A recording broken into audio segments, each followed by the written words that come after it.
साल 1846 में समुद्र के बीच एक खतरनाक पायरेट शिप चुपचाप एक मर्चेंट शिप का पीछा कर रही थी। जैसे ही दोनों जहाज एक दूसरे के करीब आते हैं, पायरेट्स अचानक हमला कर देते हैं। एक आदमी तुरंत खतरे की घंटी बजाने दौड़ता है, लेकिन इससे पहले कि वो किसी को सावधान कर पाता, पायरेट्स उसे गोली मार देते हैं। घंटी की आवाज सुनते ही कैप्टन बोडेन अपनी बंदूक उठाता है और अपने आदमियों को आदेश देता है कि शिप की लॉगबुक तुरंत जला दो। इसके बाद पायरेट्स दो हिस्सों में बंट जाते हैं। कुछ ऊपर डेक पर मौजूद लोगों से लड़ने लगते हैं, जहां कई क्रू मेंबर्स गोली लगने से मारे जाते हैं और कई सीधे समुद्र में फेंक दिए जाते हैं। वहीं बाकी पायरेट्स नीचे जाते हैं, जहां जहाज के बाकी लोग छिपे हुए थे। कैप्टन बोडेन भी हार मानने वालों में से नहीं था। वो पूरी ताकत से लड़ता है और कई पायरेट्स को मार गिराता है, लेकिन आखिरकार दो पायरेट्स उसे पकड़ लेते हैं और तीसरा उसके सिर पर वार करके उसे बेहोश कर देता है। जब बोडेन की आंख खुलती है तो वो देखता है कि पायरेट्स ने उसके जहाज और बचे हुए क्रू पर कब्जा कर लिया है। तभी पायरेट कैप्टन कॉनर उसके सामने आता है और पूछता है, तुम्हें वो गोल्ड बार कहां से मिली जिस पर मेरा निशान बना हुआ है? लेकिन बोडेन चुप रहता है। इसके बाद पायरेट्स जहाज की तलाशी लेते हैं और उन्हें कुछ नोट्स मिलते हैं, जिनसे पता चलता है कि ये मर्चेंट शिप केमन ब्रैक नाम की जगह से आई थी। 6 दिन बाद केमन ब्रैक आइलैंड पर उर्सेल अपने पति बोडेन को लेकर बेहद परेशान थी, क्योंकि कई दिनों से वो वापस नहीं लौटा था। वो स्पाई ग्लास से समुद्र की तरफ देखती रहती कि शायद कहीं उसका जहाज दिखाई दे जाए, लेकिन दूर दूर तक सिर्फ खाली समंदर था। दूसरी तरफ बोडेन की बहन एलिजाबेथ अपने सीक्रेट बॉयफ्रेंड वेस्टन से मिल रही थी। वेस्टन चाहता था कि दोनों इस आइलैंड से भाग जाएं और कहीं नई जिंदगी शुरू करें, लेकिन एलिजाबेथ अभी भी फैसला नहीं कर पा रही थी। तभी उर्सेल घर लौटती है। जैसे ही वो गेट खोलती है, एक छोटा सा अलार्म सिस्टम एक्टिव हो जाता है। रस्सियों से बंधी बोतलें हिलने लगती हैं, जिससे एलिजाबेथ को पता चल जाता है कि कोई जा गया है। इसी आवाज से उर्सेल का डिसेबल्ड बेटा आइजैक भी जाग जाता है। तभी उर्सेल की नजर किचन से उठते धुएं पर पड़ती है। वो तुरंत अंदर भागती है और देखती है कि 2 बर्तन आग पकड़ चुके हैं। आग बुझाने के बाद वो आइजैक के पास जाती है और उसे उसके लेग ब्रेसेस पहनाने में मदद करती है। आइजैक मासूमियत से पूछता है, क्या आपको कोई शिप दिखी? फिर वो दीवार पर एक और निशान बना देता है। इसका मतलब था कि उसके पिता की 60 दिनों से कोई खबर नहीं मिली थी। इसके बाद उर्सेल एलिजाबेथ के कमरे में जाती है। उसे देखते ही वेस्टन जल्दी से फर्श के नीचे छिप जाता है। उर्सेल गुस्से में एलिजाबेथ को डांटते हुए कहती है, तुम्हारी लापरवाही की वजह से किचन में आग लग गई और तुम आइजैक के दिमाग में भी झूठी उम्मीदें भर रही हो। लेकिन एलिजाबेथ भी अब इस जिंदगी से तंग आ चुकी थी। वो चिढ़कर जवाब देती है, मैं इस बेकार आइलैंड पर फंसकर थक चुकी हूँ। इसके बाद उर्सेल कुछ नारियल इकट्ठा करती है और आइजैक के जन्मदिन के लिए केक बनाती है। वो अपने बेटे से कहती है कि अगर बोडेन पार्टी में देर से पहुंचे तो उसने उसके लिए पहले से एक गिफ्ट छोड़ रखा है। जब आइजैक वो गिफ्ट खोलता है तो उसके अंदर एक बेहद खूबसूरत नाइफ होता है। तभी एक फ्लैशबैक दिखाई देता है, जिसमें पता चलता है कि कभी उर्सेल ने इसी नाइफ की मदद से खुद को और अपने लोगों को कुछ खतरनाक आदमियों से बचाया था। उधर समुद्र किनारे वेस्टन कुछ डरावने और संदिग्ध आदमियों के साथ कोई रहस्यमयी डील करने की कोशिश कर रहा था। कुछ देर बाद एलिजाबेथ आइजैक की नाइट टेबल पर एक गुड बाय लेटर रखती है और चुपचाप घर छोड़कर चली जाती है। तभी बाहर लगे बॉटल अलार्म हिलने लगते हैं और उनकी आवाज सुनकर उर्सेल की नींद खुल जाती है। वो तुरंत एलिजाबेथ के कमरे की तरफ भागती है, लेकिन वहां पहुंचकर देखती है कि कमरा खाली है। जब वो खिड़की से बाहर झांकती है तो उसे एक डरावना आदमी घर के आसपास घूमता दिखाई देता है। बाहर धीमी फुसफुसाहटें सुनाई देने लगती हैं और बोतलें लगातार हिलती रहती हैं। खतरे को समझते ही उर्सेल तुरंत मेन डोर बंद कर देती है और आइजैक को उठाकर कहती है कि वो जल्दी से अपने लेग ब्रेसेस पहन ले। इसके बाद वो फर्श में बने एक हिडन हैच को खोलती है और उसमें से एक गन निकालती है। फिर वो आइजैक को छिपा देती है। बाहर खड़े आदमी दरवाजों और दीवारों पर जोर जोर से मारने लगते हैं और उर्सेल को नाम लेकर पुकारते हैं। अचानक छत में बड़ा सा छेद हो जाता है और 2 आदमी ऊपर से कमरे के अंदर कूद पड़ते हैं। उर्सेल बिना देर किए गोली चलाती है और पहले आदमी को गिरा देती है, लेकिन तभी दूसरा आदमी पीछे से उस पर हमला कर देता है और उसे बेरहमी से मारने लगता है। उर्सेल भी हार मानने वालों में से नहीं थी। वो पूरी ताकत से खुद को बचाने की कोशिश करती है। तभी वो आदमी उसका गला दबाने लगता है, लेकिन उर्सेल उसके हाथ पर जोर से काट लेती है, जिससे वो पीछे हट जाता है। वो रेंगते हुए वहां से निकलने की कोशिश करती है, लेकिन दोनों आदमी उसका पीछा करते हैं और उसे लगातार पीटते रहते हैं, जब तक कि वो लगभग टूट नहीं जाती। आखिरकार वो उसे पकड़कर उठाते हैं और उसका सिर मेज पर दे मारते हैं। तभी वहां स्काउट नाम का आदमी अंदर आता है। वो अर्सल से पैसों के बारे में पूछता है। मजबूरी में अर्सल कहती है कि पोर्ट्रेट के पीछे देखो। स्काउट वहां जाकर तलाश करता है, लेकिन उसे सिर्फ कुछ सिक्कों वाला एक छोटा कैन मिलता है। ये देखकर वो आग बबूला हो जाता है। वो कैन को गुस्से में दीवार पर दे मारता है और चिल्लाते हुए पूछता है कि गोल्ड कहाँ है। लेकिन उर्सेल कसम खाकर कहती है कि उसके पास बस इतना ही है। इसी बीच उसके आदमी नीचे गिरे सिक्के उठाने में लग जाते हैं। मौका देकर अर्सल एक लैंप तोड़ देती है और उसके टूटे हुए हिस्से से एक आदमी के चेहरे पर वार कर देती है। फिर वहां से भागने की कोशिश करती है, लेकिन बदकिस्मती से दूसरा आदमी उसे दोबारा पकड़ लेता है। गुस्से में उर्सेल उसके चेहरे पर थूक देती है। ये देखकर वो आदमी आग बबूला हो जाता है और उसे जोर से जमीन पर पटक देता है। गिरते हुए उर्सेल धीरे से आइजैक से फुसफुसाकर कहती है, मैं ठीक हूँ।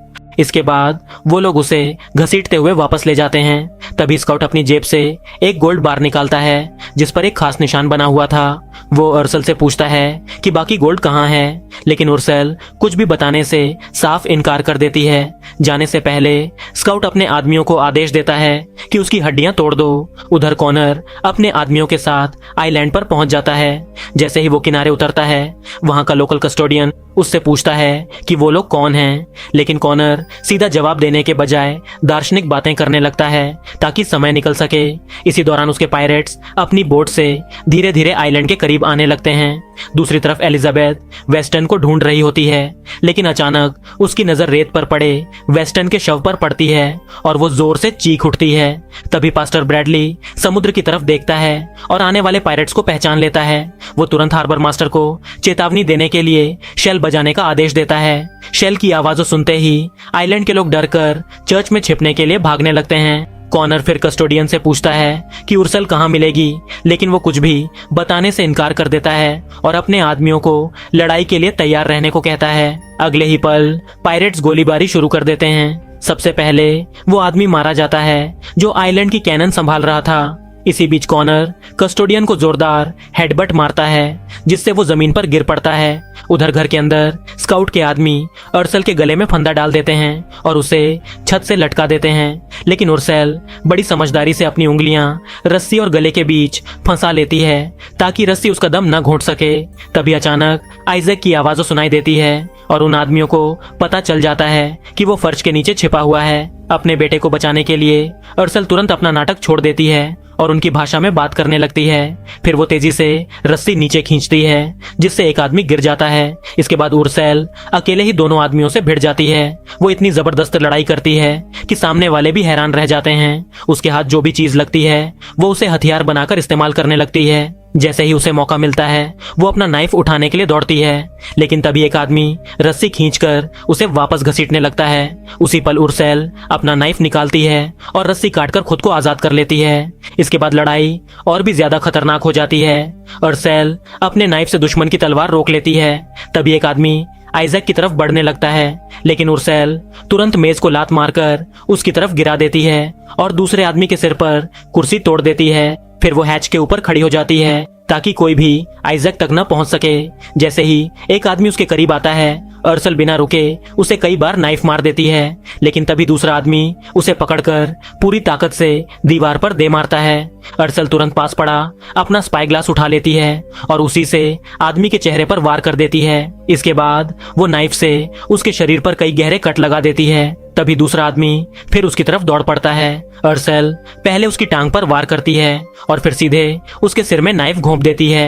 अपने भाई को मरता देखकर दूसरा आदमी गुस्से से पागल हो जाता है। वो अर्सल को पकड़कर खिड़की के बाहर फेंक देता है। जमीन पर गिरने के बाद अर्सल दर्द में तड़पते हुए दूर रेंगने की कोशिश करती है, लेकिन वो आदमी स्पाई ग्लास से उसके सिर पर हमला कर देता है। तभी अर्सेल पास पड़ा एक बड़ा शेल उठा लेती है और पूरी ताकत से उसके चेहरे पर मार देती है, जिससे वो नीचे गिर पड़ता है। इसके बाद उर्सेल गुस्से में उस पर लगातार वार करने लगती है और चीखकर पूछती है, मेरा पति कहाँ है? लेकिन वो आदमी जवाब देने से पहले ही दम तोड़ देता है। ये सब फर्श के नीचे छिपा आइजैक अपनी आंखों से देख रहा होता है।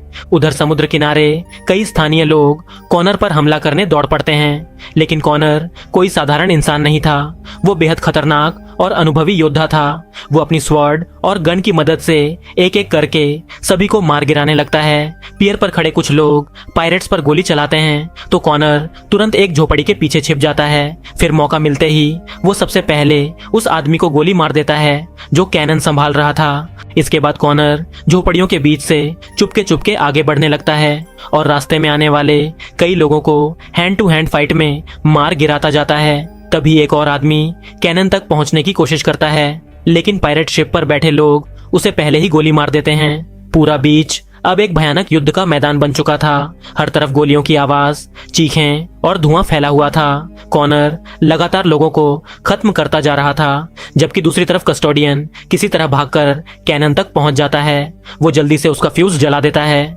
लेकिन तभी कॉनर वहां पहुंच जाता है और सही समय पर फ्यूज बुझा देता है। उसी दौरान एलिजाबेथ मदद की तलाश में वहां पहुंचती है, लेकिन जैसे ही वो पायरेट्स को किनारे पर उतरते देखती है, डर के मारे तुरंत एक झोपड़ी के अंदर छिप जाती है। अचानक अंधेरे से कोई आदमी पायरेट्स पर गोली चलाता है। जवाब में पायरेट्स भी ताबड़तोड़ फायरिंग शुरू कर देते हैं और वो आदमी जान बचाकर वहां से भाग जाता है। कस्टोडियन गुस्से में कॉनर से कहता है, रॉयल नेवी इन पानियों में गश्त करती है, वो जल्द ही यहाँ पहुंच जाएगी। लेकिन कॉनर पर इसका कोई असर नहीं होता। वो शांत आवाज में पूछता है डिस्ट्रेस सिग्नल कहाँ है और धमकी देता है कि अगर उसे जवाब नहीं मिला तो वो चर्च पर कैनन दाग देगा। मजबूर होकर कस्टोडियन बता देता है कि सिग्नल आइलैंड के आखिरी छोर पर ऊंची चट्टान के ऊपर रखा है। इसके बाद कॉनर चर्च में छिपे लोगों से कहता है, जब तक तुम लोग अंदर रहोगे तुम्हें कोई नुकसान नहीं होगा। लेकिन अगले ही पल वो कैनन घुमाता है और सीधे कस्टोडियन पर दाग देता है। जोरदार धमाके के साथ कस्टोडियन वहीं मारा जाता है। उसी समय स्काउट वहां पहुंचता है और कॉनर को बताता है कि उन्होंने अर्सेल को पकड़ लिया है। दूसरी तरफ घर के अंदर अर्सेल आइजैक को उसकी छिपने की जगह से बाहर निकालती है। तभी आइजैक की नजर जमीन पर पड़े गोल्ड बार पर पड़ती है। दोनों जल्दी जल्दी जरूरी सामान बांधने लगते हैं, लेकिन तभी बाहर लगी बॉटल्स फिर से हिलने लगती हैं। आवाजें सुनते ही अर्सेल सतर्क हो जाती है और खिड़की की तरफ गन तान देती है, मगर बाहर पास्टर ब्रैडली खड़ा होता है। इसके बाद उर्सेल खुद को साफ करती है और कपड़े बदलती है, जबकि ब्रैडली उसे बीच पर हुई पूरी लड़ाई के बारे में बताता है। तभी उसकी नजर अर्सेल की पीठ पर बने एक निशान पर पड़ती है, जो बिल्कुल उसी गोल्ड बार वाले मार्क जैसा था। ब्रैडली गंभीर आवाज में कहता है, पायरेट्स तुम्हें ढूंढ रहे हैं और सिर्फ तुम ही उन्हें रोक सकती हो। फिर वो अर्सेल को एक अलग नाम से बुलाता है, कैप्टन। पहले तो अर्सेल लड़ने से साफ मना कर देती है, लेकिन तभी आइजैक को एलिजाबेथ का छोड़ा हुआ लेटर मिल जाता है। उसे पढ़कर सबको पता चलता है कि एलिजाबेथ वेस्टन के साथ आइलैंड से भागने की कोशिश कर रही थी। ये सुनते ही अर्सेल का चेहरा बदल जाता है। वो मरे हुए आदमी के पास जाकर अपना नाइफ वापस उठाती है। फिर वो नाइफ आइजैक को देती है और अपनी गन ब्रैडली के हाथ में थमा देती है। इसके बाद वो दोनों से कहती हैं, मार्क्ड ट्री के नीचे मेरा इंतजार करना, मैं एलिजाबेथ को वापस लेकर आती हूँ। उधर एलिजाबेथ खुले मैदान में भाग रही होती है। उसे आसपास पायरेट्स के दौड़ने की आवाजें साफ सुनाई दे रही थीं। दूसरी तरफ अर्सेल बहुत सावधानी से आगे बढ़ती है।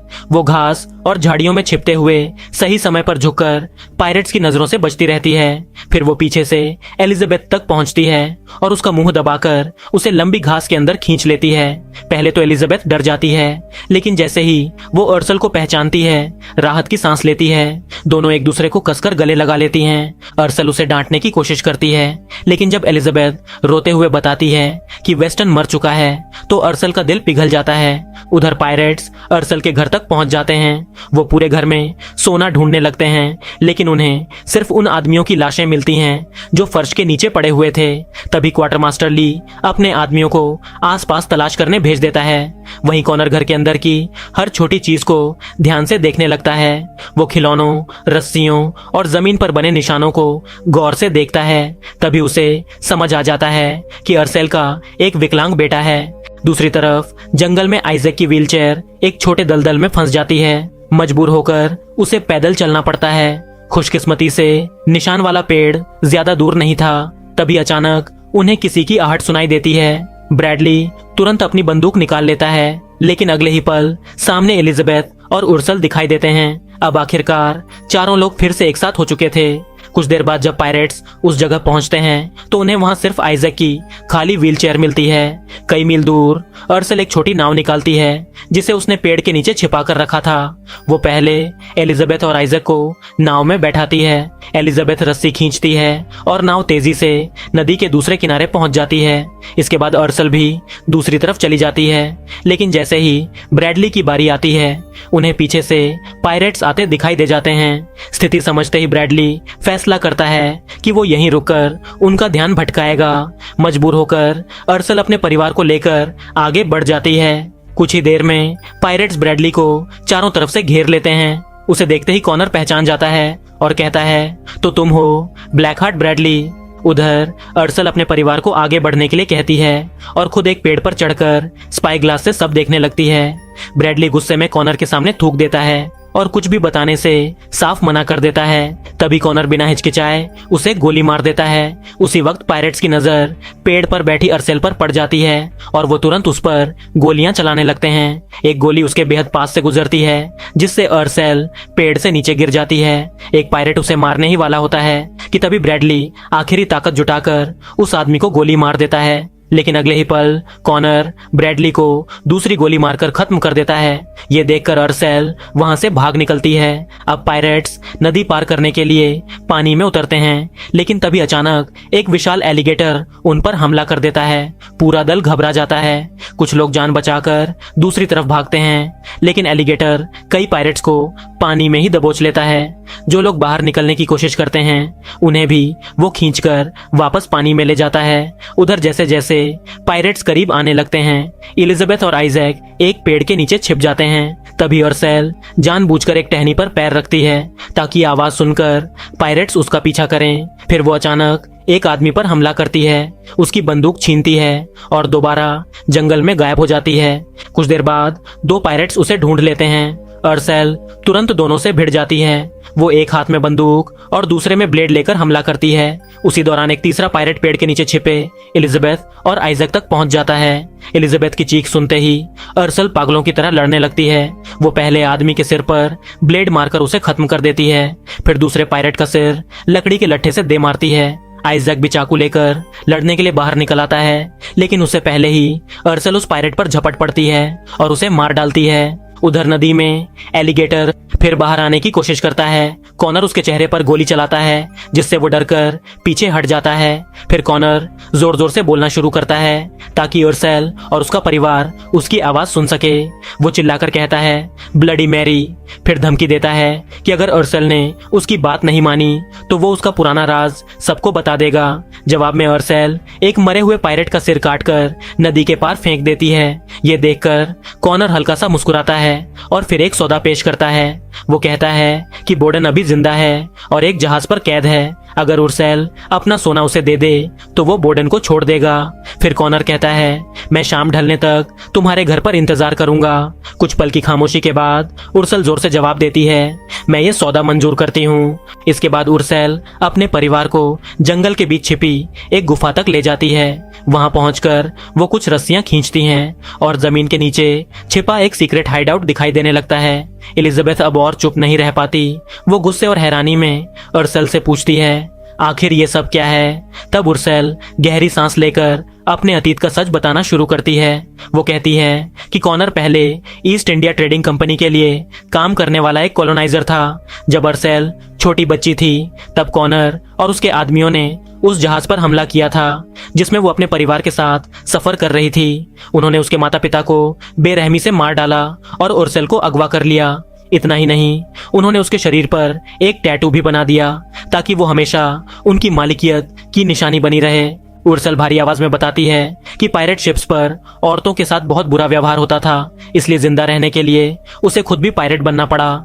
धीरे धीरे वो इतनी खतरनाक और खूंखार योद्धा बन गई कि लोग उसे ब्लडी मैरी कहने लगे। फिर वो कहती है, बोर्डन हमेशा मेरे अतीत के बारे में जानता था और वही इंसान था जिसने मुझे नई जिंदगी शुरू करने का मौका दिया। इसके बाद अर्सेल एक बड़ा बॉक्स बाहर निकालती है। उसमें वो सारा गोल्ड रखा था जो उसने कभी कॉनर से चुराया था। फिर वो अपने छिपाए हुए वेपन्स को जांचती है और साफ समझ आता है कि अब वो लड़ने के लिए पूरी तरह तैयार है।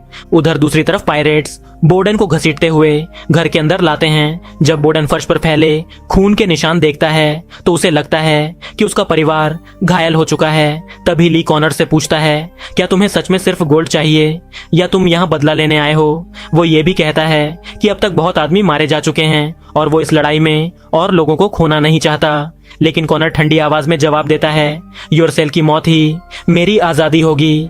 उधर गुफा में आइजैक गलती से एक ग्रेनेड उठा लेता है। ये देखकर अर्सल अचानक बहुत गुस्सा हो जाती है। फिर वो एलिजाबेथ और आइजैक को बाहर इंतजार करने भेज देती है। उनके जाते ही अर्सल एक पुराने चेस्ट को खोलती है। उसके अंदर उसका पुराना आर्मर वर रखा हुआ था। वो धीरे धीरे खुद को हथियारों से लैस करने लगती है। तलवारें, बंदूकें, चाकू, हर तरह का वेपन उसके पास था। अब वो फिर से वही खतरनाक ब्लडी मेरी बन चुकी थी। जाने से पहले वो एलिजाबेथ और आइजैक से कहती हैं, मेरे पास एक बोट भी है, तुम दोनों उसके सेल्स तैयार करो। अगर कुछ गलत हो जाए तो तुरंत यहाँ से भाग जाना। इतना कहकर अर्सल अंधेरे में गायब हो जाती है। उसके जाने के बाद एलिजाबेथ को एक पुराना पोस्टर मिलता है। वो कोई साधारण कागज नहीं था, बल्कि अर्सेल का बाउंटी पोस्टर था, जिसमें उसे एक खूंखार और वांछित पायरेट के रूप में दिखाया गया था।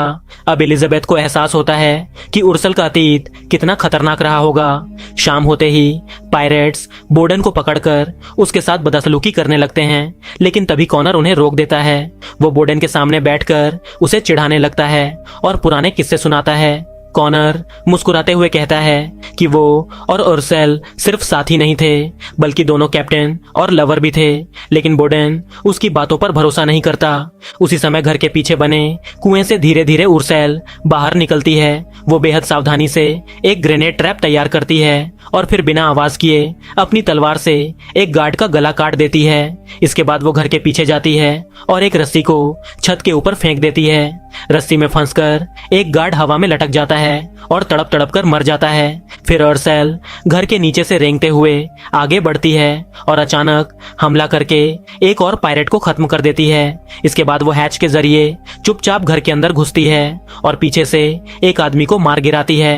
अगले ही पल वो उबलते हुए बड़े बर्तन को फर्श पर गिरा देती है, जिससे पूरा घर धुएं से भर जाता है। धुएं और अफरा तफरी के बीच अर्सेल एक और गार्ड को मारती है और आखिरकार बेडरूम तक पहुंच जाती है, जहां बोर्डन कैद था। बोर्डन शर्मिंदा होकर उससे माफी मांगता है। वो बताता है कि उसने थोड़ा गोल्ड चुराया था, क्योंकि वो आइजैक के इलाज के लिए किसी डॉक्टर को ढूंढना चाहता था। फिर वो धीमी आवाज में पूछता है, क्या कॉनर जो कह रहा था वो सच है? कुछ पल चुप रहने के बाद उर्सल सिर झुका देती है। वो मान लेती है कि कॉनर की बातें सच थीं, लेकिन उसने वो सब सिर्फ जिंदा रहने के लिए किया था। तभी बाहर गार्ड्स अपनी सीटी बजाकर सिग्नल देते हैं, लेकिन अंदर से कोई जवाब नहीं आता। इससे उन्हें समझ आ जाता है कि उर्सल आसपास ही है और वो उनके आदमियों को खत्म कर रही है। अब सारे पायरेट्स उसे ढूंढने निकल पड़ते हैं। उर्सल उनकी आहट सुन लेती है, लेकिन वो बोर्डन की जंजीर नहीं खोल पाती। मजबूरी में वो चुपके से एक नाइफ उसके कपड़ों में छिपा देती है और कहती है, ट्रेड के दौरान मैं तुम्हें बचा लूंगी।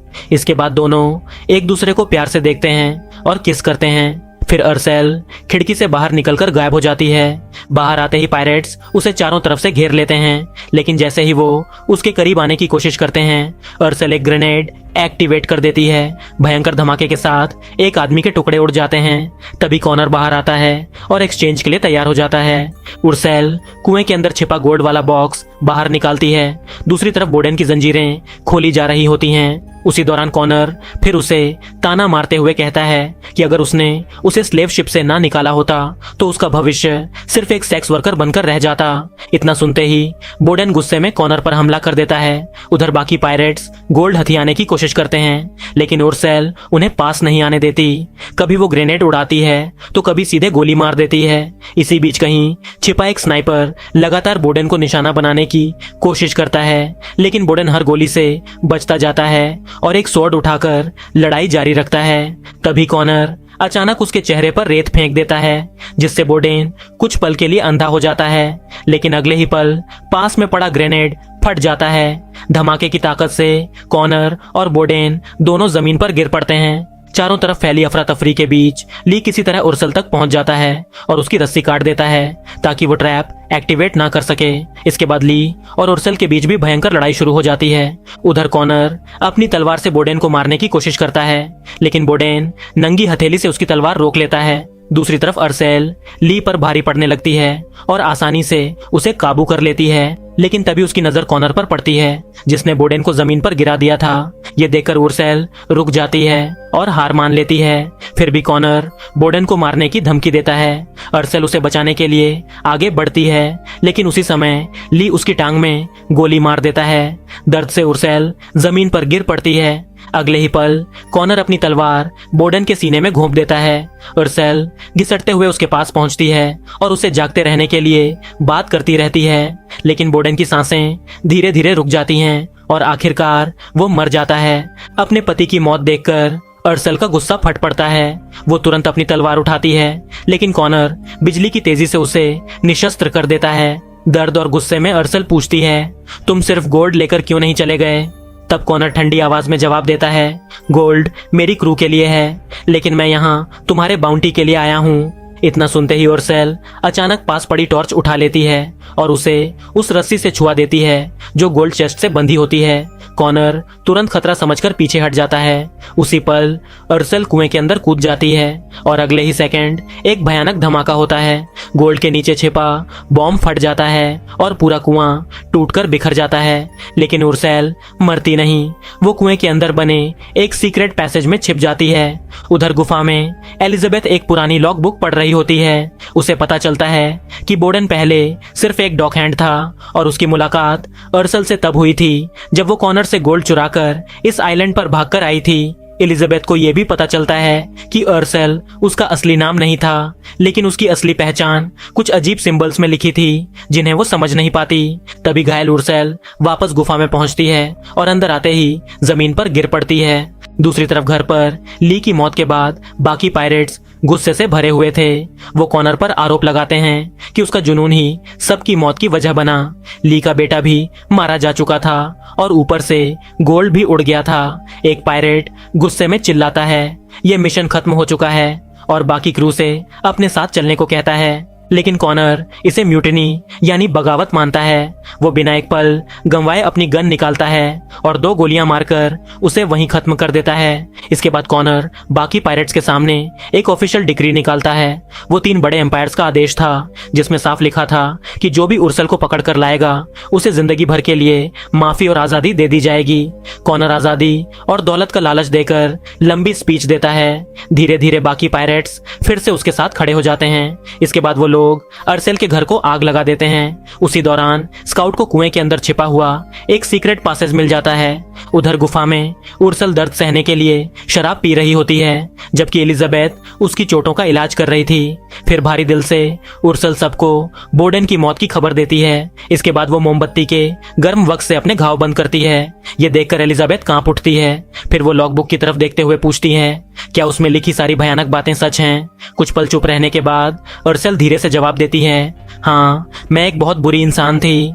लेकिन एलिजाबेथ उसकी आंखों में देखते हुए कहती है, नहीं, तुम बदल चुकी हो। वो अर्सेल को हार न मानने के लिए मनाती है। इसके बाद आइजैक और एलिजाबेथ दोनों उसकी मदद करने का फैसला करते हैं। तीनों मिलकर जंगल और आसपास के इलाके में कई खतरनाक ट्रैप्स लगाते हैं। सारी तैयारी पूरी होने के बाद अर्सेल अपने परिवार को बोट रूम में छिपा देती है। कुछ ही देर बाद पायरेट्स उस गुफा के अंदर घुस आते हैं। वहां उन्हें जमीन पर एक हैच दिखाई देता है। वो लोग सोचते हैं कि विंच घुमाकर उसे खोला जा सकता है, लेकिन जैसे ही वो उसे घुमाते हैं एक छिपी हुई गन ट्रिगर हो जाती है और सीधा एक पायरेट को गोली मार देती है। डर के बावजूद बाकी लोग हैच को हाथ से खोलते हैं। तभी उन्हें पास में छिपी अर्सेल दिखाई देती है और तुरंत गोलियां चलने लगती हैं। पूरा केव एक भयानक गन फाइट में बदल जाता है। उसी दौरान पायरेट्स का आधा दल आगे बढ़ता है और उन्हें बोट रूम का दरवाजा मिल जाता है, लेकिन एलिजाबेथ पहले से तैयार थी।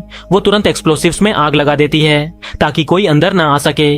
दूसरी तरफ अर्सेल ने पहले से ढेर सारे हथियार तैयार करके रखे थे, इसलिए वो एक एक करके पायरेट्स को मारती जाती है, जबकि दुश्मन रिलोड करने में ही देर कर रहे थे। फिर वो एक लैंप पर गोली मारती है। लैंप गिरते ही आग फैल जाती है और एक पायरेट जिंदा जलने लगता है। तभी कॉनर लगातार कई गोलियां चलाता है जिससे अर्सेल को मजबूर होकर छिपना पड़ता है। उधर एक्सप्लोजन शांत होने के बाद एलिजाबेथ दरवाजे की जांच करने जाती है। अचानक दरवाजे के छेद से एक हाथ बाहर आता है और उसका गला पकड़ लेता है। सामने देखकर वो दंग रह जाती है क्योंकि वो स्काउट था और उसके गले में वेस्टर्न का नेकलेस था। ये देखकर एलिजाबेथ की आंखें भर आती हैं। उसी वक्त आइजैक आगे बढ़ता है और नाइफ से स्काउट की बांह पर वार कर देता है। दर्द से स्काउट एलिजाबेथ को छोड़ देता है। एलिजाबेथ तुरंत आइजैक को बोट की तरफ भागने के लिए कहती है, लेकिन तभी स्काउट फिर उसके सामने आ जाता है। अब उसकी नजर एलिजाबेथ के गले में पड़े मैचिंग नेकलेस पर जाती है और वो समझ जाता है कि वेस्टर्न और एलिजाबेथ एक दूसरे से प्यार करते थे। स्काउट उसे जमीन पर गिरा देता है, लेकिन उसी पल एलिजाबेथ एक रस्सी खींच देती है। तुरंत एक क्रॉसबो ट्रैप एक्टिवेट हो जाता है और तीर सीधे स्काउट के सीने में घुसकर उसे दीवार से टांग देता है। मरने से पहले स्काउट सिर्फ तड़पता रह जाता है। एलिजाबेथ जल्दी से वेस्टर्न का नेकलेस उठाती है और वहां से निकल जाती है। उधर सुरंगों में बाकी पायरेट्स अब भी अर्सेल को ढूंढ रहे थे, लेकिन अंधेरे में अर्सेल किसी भूत की तरह घूम रही थी। वो चुपके से हमला करती और एक एक करके सबको मारती जाती। कभी वो अंधेरे का फायदा उठाती तो कभी पायरेट्स को ही एक दूसरे पर गोली चलाने पर मजबूर कर देती। कॉनर आवाजों का पीछा करते हुए आगे बढ़ता है, लेकिन अफरा तफरी में वो गलती से अपने ही आदमी को गोली मार देता है। आखिरकार सारे पायरेट्स मारे जाते हैं। अब सिर्फ कॉनर बचा था। ये देखकर अर्सेल एक बड़े पत्थर के पीछे छिप जाती है। तभी कॉनर जोर से कहता है, आखिरी ड्यूअल सिर्फ हम दोनों के बीच। इतना कहकर वो केव से बाहर चला जाता है। उधर समुद्र किनारे आइजैक और एलिजाबेथ बोट को तैयार कर रहे होते हैं। तभी वो ऊपर देखते हैं और हैरान रह जाते हैं क्योंकि सिग्नल फायर जल चुका था। असल में कॉनर ने खुद उसे जलाया था ताकि नेवी आकर अर्सेल को पकड़ सके। कुछ देर बाद उर्सेल भी केव से बाहर आ जाती है और फिर शुरू होती है आखिरी लड़ाई। दोनों अपनी ब्लेड्स लेकर एक दूसरे पर टूट पड़ते हैं। तलवारों की टकराहट पूरे इलाके में गूंजने लगती है। एक पल ऐसा आता है जब कॉनर लगभग अर्सेल को पहाड़ी से नीचे गिरा देता है, लेकिन अर्सेल खुद को संभाल लेती है और फिर से लड़ाई जारी रखती है। दोनों एक दूसरे को कई बार घायल करते हैं। फिर अचानक अर्सेल अपनी ब्लेड कॉनर के सीने में घोंप देती है, लेकिन कॉनर भी तुरंत हेडबट मारता है और उसकी टांग में वार कर देता है। इसके बाद वो अर्सेल को मुक्का मारकर नीचे गिरा देता है और कहता है, हार मान लो, मुझे तुम जिंदा चाहिए, तभी बाउंटी मिलेगी। लेकिन उर्सेल इनकार कर देती है। कॉनर उसे धक्का देकर गिरा देता है। तभी मौका देखकर अर्सेल उसकी आंखों में रेत फेंक देती है। कॉनर अंधा सा होकर हमला करता है, लेकिन गलती से अपनी ब्लेड आग में घुसा देता है। फिर वो जलती हुई लकड़ियां अर्सेल की तरफ फेंकता है। अर्सेल उन्हीं जलती लकड़ियों को हथियार की तरह इस्तेमाल करने लगती है, लेकिन फिर भी कॉनर उस पर भारी पड़ जाता है। वो आखिरी बार पूछता है, अब भी हार नहीं मानोगी? दर्द में भी अर्सेल जवाब देती है, अगर हिम्मत है तो मुझे मार डालो। कॉनर जैसे ही उसे खत्म करने वाला होता है, तभी पीछे से गोली चलती है। एलिजाबेथ वहां पहुंच चुकी थी। कॉनर पलट कर देखता है और उसी पल अर्सेल मौका पाकर उस पर टूट पड़ती है। वो अपनी ब्लेड सीधा कॉनर के अंदर घुसा देती है। इस बार कॉनर हमेशा के लिए खत्म हो जाता है। कॉनर के मरते ही एलिजाबेथ भागकर अर्सेल के पास आती है। मरते मरते अर्सेल धीरे से कहती हैं, मेरा असली नाम मियाम है। उधर बोट पर आइजैक को कुछ छिपे हुए गोल्ड बार्स मिल जाते हैं और दूसरी तरफ चर्च में छिपे लोग आखिरकार बाहर निकल आते हैं क्योंकि दूर समुद्र में नेवी के जहाज दिखाई देने लगे थे। और इसी के साथ ये कहानी यहीं पर खत्म हो जाती है। तो दोस्तों, उम्मीद करता हूँ कि आपको ये एक्सप्लेनेशन पसंद आई होगी। अगर आपको पसंद आई तो इस वीडियो को लाइक, शेयर और चैनल को सब्सक्राइब कर दीजिए। और इसी तरह की वीडियो देखने के लिए स्क्रीन पर आ रही वीडियोस या फिर डिस्क्रिप्शन में दिए गए लिंक को चेक कीजिए। मिलते हैं अगली वीडियो में, तब तक के लिए बाय।